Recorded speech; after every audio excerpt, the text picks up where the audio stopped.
En Côte d'Ivoire, les personnes handicapées représentent la couche la plus pauvre et la plus fragile de la population. Elles constituent un important groupe très souvent marginalisé et victime de discrimination sociale. Comment réduire leur isolement et accélérer leur participation à la gouvernance locale? C'est tout l'enjeu de cet atelier de renforcement des capacités et d'échange.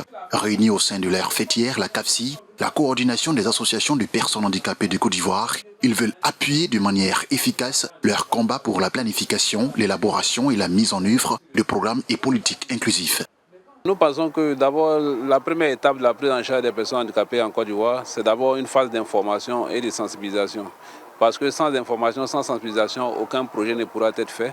Après l'aspect sensibilisation et formation, on va passer à l'aspect des plaidoyers et de lobbying pour la prise en compte des cadres juridiques favorables à l'inclusion des personnes handicapées. L'inclusion des personnes en situation de handicap, les membres de la CAFSI y croient. Mais quels sont leurs défis et perspectives à la gouvernance locale? Les défis, c'est véritablement l'amélioration de la citoyenneté et de la participation des personnes handicapées. La prise en compte des personnes handicapées, c'est un véritable défi. Et les perspectives, c'est que je peux dire que les perspectives sont bonnes parce qu'en réalité, aujourd'hui, les perspectives, c'est l'application du nouveau plan de gouvernance de la Côte d'Ivoire qui prend en compte les personnes handicapées. Ce plan-là qui va forcément influencer la gestion des localités et des régions.